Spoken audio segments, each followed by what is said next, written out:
Because of our history, Captain, I was going to make this as painless as possible. I see that my mercy is not wanted.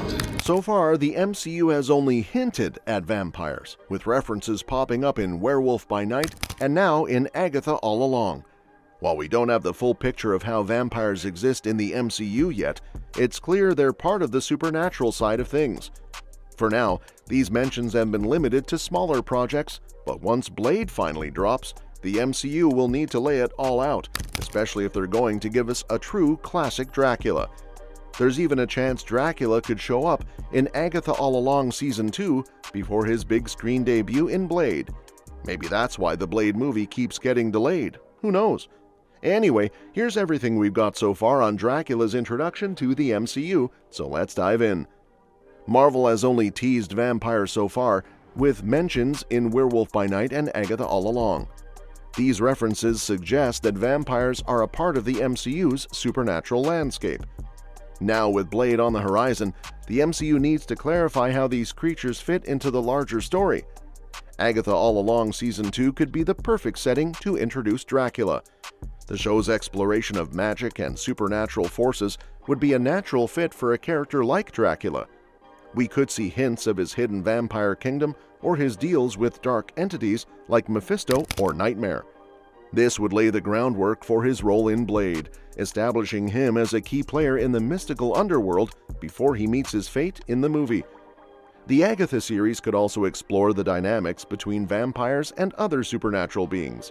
In Season 1, Episode 4, a healed vampire bite was mentioned, hinting at the existence of vampires and setting up possible conflicts between witches and vampires. This could create an interesting rivalry that might escalate into a larger battle in the MCU. The playful reference in WandaVision, where Wanda's son Billy suggests Uncle Peter might be a vampire, adds to this sense that vampires are becoming a more established part of the universe. Even in Loki Season 1, vampires were casually mentioned alongside other cosmic threats like the Kree and Titans, suggesting they've been lurking in the shadows even before Blade steps into the spotlight.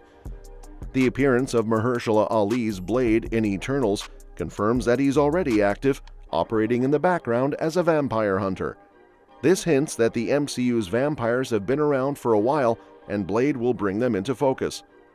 She-Hulk, Attorney at Law, gave us another taste of Blade's world with Saracen, a vampire character who adds a comic twist to the dark supernatural elements. Saracen's inclusion ties Blade to the wider MCU and shows that vampires don't have to be all doom and gloom. They can be part of lighter, even humorous settings too. Werewolf by Night introduced the Nosferatu vampires, ancient rivals of Dracula, who fit well into the MCU's mystical landscape. This opens the door for Dracula himself to make an appearance, as he's a central figure in Blade's comic book origins. With these references and the teasing of darker, more mature storylines, the MCU is clearly setting up a rich tapestry of supernatural lore that Blade will bring to the forefront. The setup for Blade was also hinted at in Deadpool and Wolverine, where Wesley Snipes made a surprise cameo as the original Blade. This not only acknowledges the character's multiverse presence, but also indicates that Blade's solo film will likely be a more adult, violent affair compared to other MCU entries.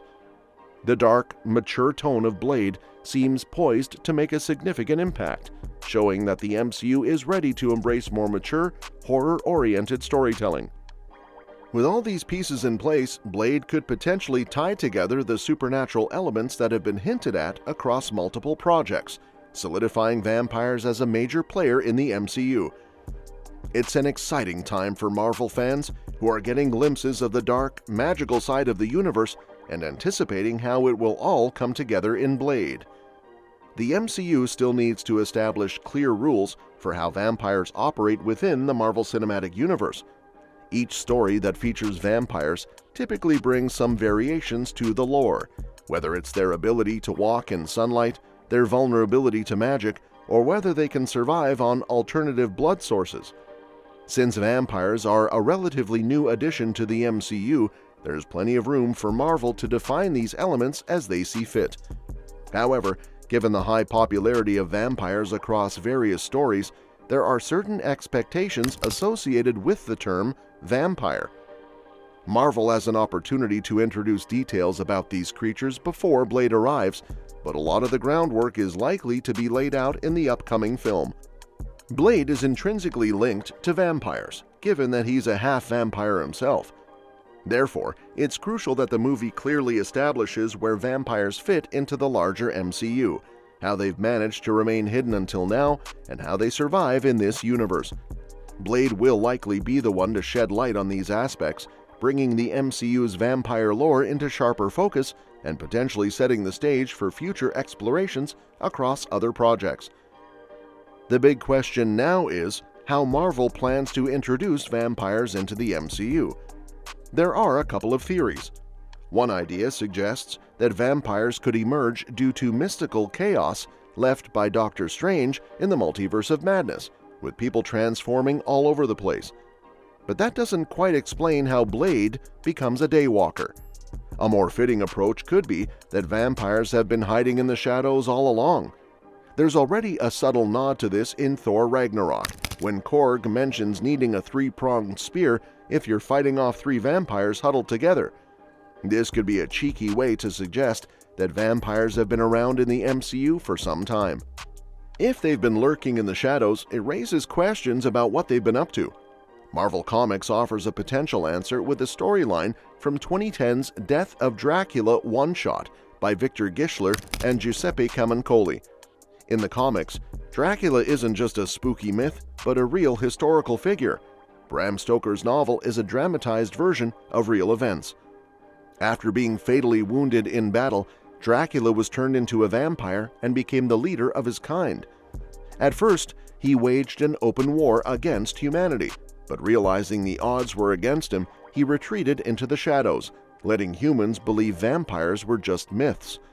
But then his son Zarus took over and decided to change things up, launching an invasion of San Francisco and revealing vampires to the world.